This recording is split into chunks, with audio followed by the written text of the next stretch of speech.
Welcome to my YouTube channel here and another episode.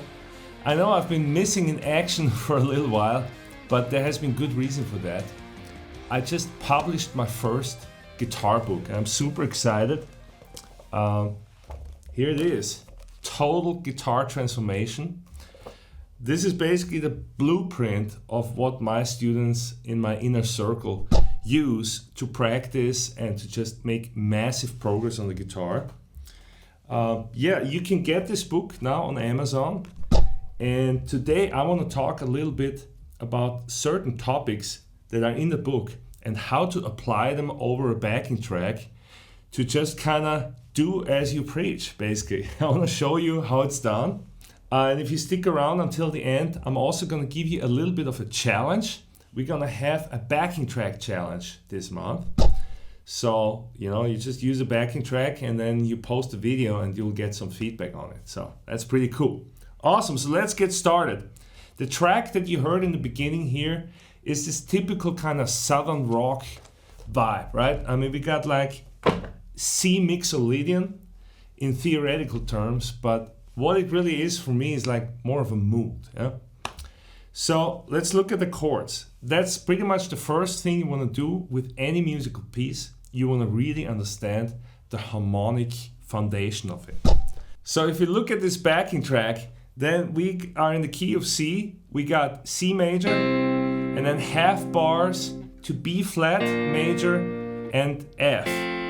So that's the foundation here. And then at the end of the form, we also hit a 5 chord, a G major chord. Yeah? So we need to understand this harmonic structure. And then the next step is that we need to understand how to outline this harmonic structure. And I want to introduce you today to my concept that I call the layered soloing approach, or also the layers of an onion, where we have different layers. We're not just like doing one thing, like, okay, I'm just gonna improvise, or I'm just gonna play the pentatonic. But we actually have different sounds that we can access during our solo. That's the whole idea. Cool, so let's take a look at this. So what I would actually recommend doing is that instead of just playing over the backing track, to use your looper pedal and just record the bits and pieces, the sections of the backing track on your looper and jam over that first. Why? Well, first of all, this is going to help you to develop better rhythm because you're going to be forced to lay down the rhythm yourself and not just hold on to the drums. So that's going to be great. And then it also is going to force you to really analyze what's going on in the backing track harmonically. So, let's just listen one more time to the track. And we're just going to analyze the chords real quick in live. So C, right? B flat, F. Like I said, C, B flat, F, C, B flat, F, G, and then we got another B flat there. Yeah? So that's a whole section. That's a whole, let's call it chorus. Yeah?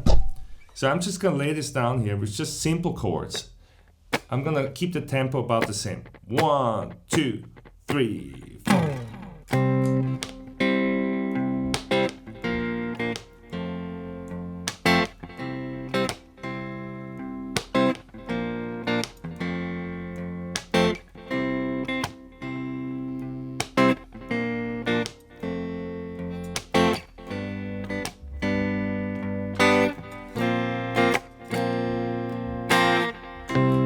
So this is a whole progression, right? So the first layer is just a C minor pentatonic, yeah? Even though we're in a major key, we can play a bluesy C minor pentatonic and outline just not even outline, but improvise in the good old C minor pentatonic. So it works, right?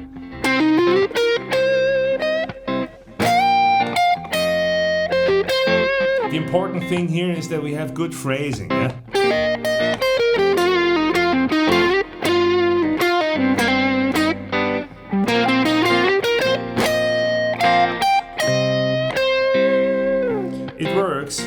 it sounds very bluesy, which is a good thing too, right? But if this is all you got, then you will be stuck very soon, because this is only one sound and we're in a major key and we're playing this minor sound over it, so it doesn't really sound very melodic and satisfactory. So the first thing we want to do is we want to learn how to outline that one chord that's a major chord and just hit this nice major vibe, yeah, this Mixolydian vibe.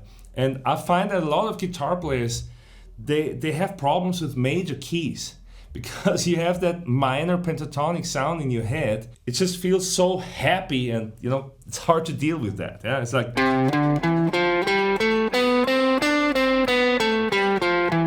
now how do we turn that into music? Yeah, it's just, yeah, sounds so queer kind of. Huh?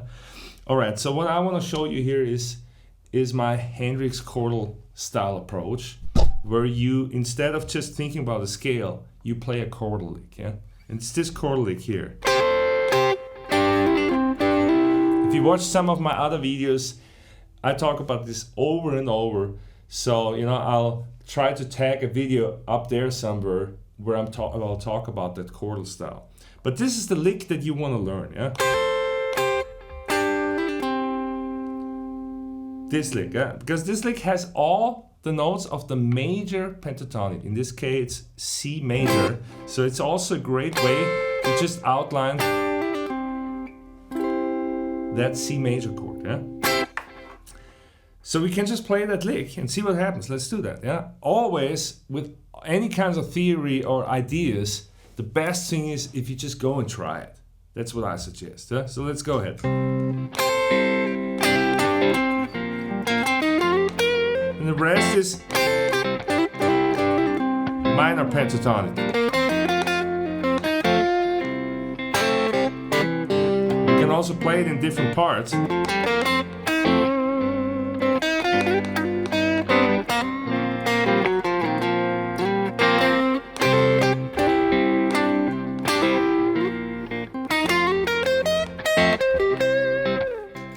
Do you see how that already sounds way more melodic? It is really cool, right?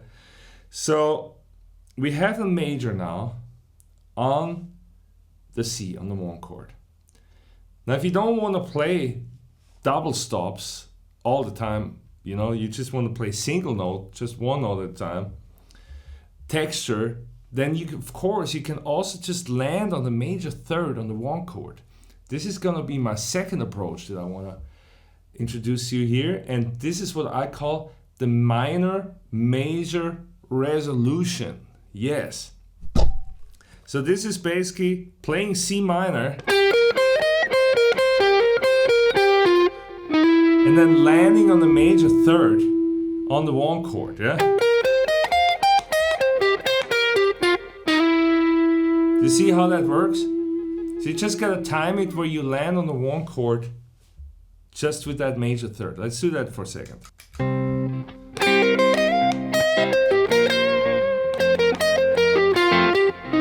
Major 3rd.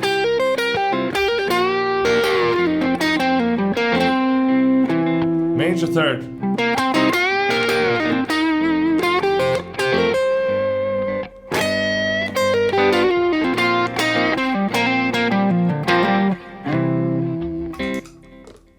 Can you already tell how much more melodic this is?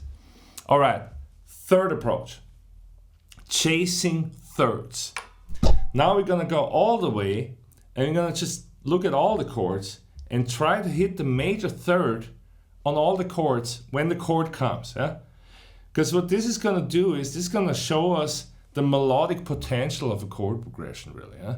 Since the 3rd is such an emotional interval, where the most happiness or sadness is in, minor 3rd and major 3rd, this is a great approach to map out our chord progression. So let's take a look. So we got 3rd here, B flat, major. That's just why it's important to know all the chords. Yeah? So then we got here the F major, and then over the G major, we're gonna hit that note. Yeah? So first step, we're just gonna play the 3rds. Let's do that.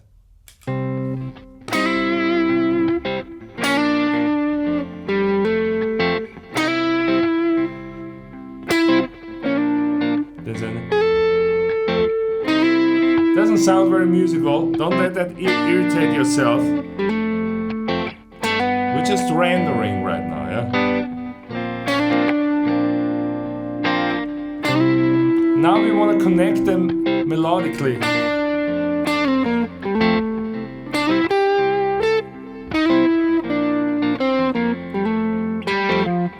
You see how that...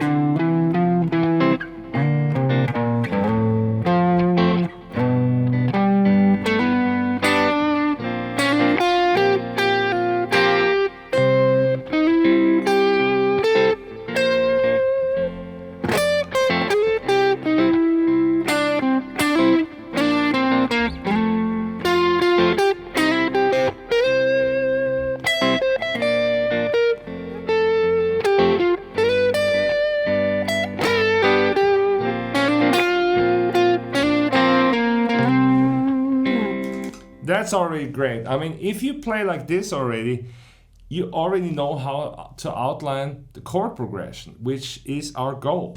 We want to be able to play melodically over the chords, right? This is fantastic. And in my opinion, this approach is more useful than arpeggiating the chord progression with triads, or just, try to play all the triads.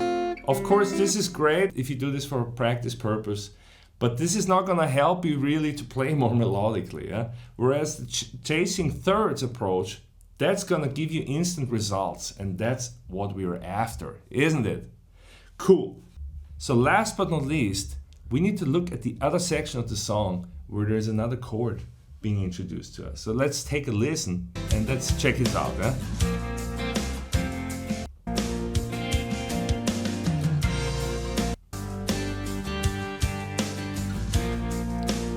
Here it comes. B flat to the F, has an A in the bass. And here, what's that chord? Check it out. It's an A flat major, yeah? So, B flat major, F with an A in the bass, A flat major, and back to the B flat major. So make sure you try this with the looper. But in the meantime, I'm gonna just demonstrate to you how to play over this whole progression and how to use all the approaches that I've talked about over the full song and mix them together for an awesome melodic solo that is not so much based on technique or shred, but more based on melody. Are you ready? Let's do it.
Awesome. Do you see the vast potential of this layered improvisational approach? So that's exactly what I talk about in my book and much more. Phrasing, articulation, dynamics, hybrid picking, storytelling. So I want to encourage you today to just go to Amazon, order this book. It will be the best 20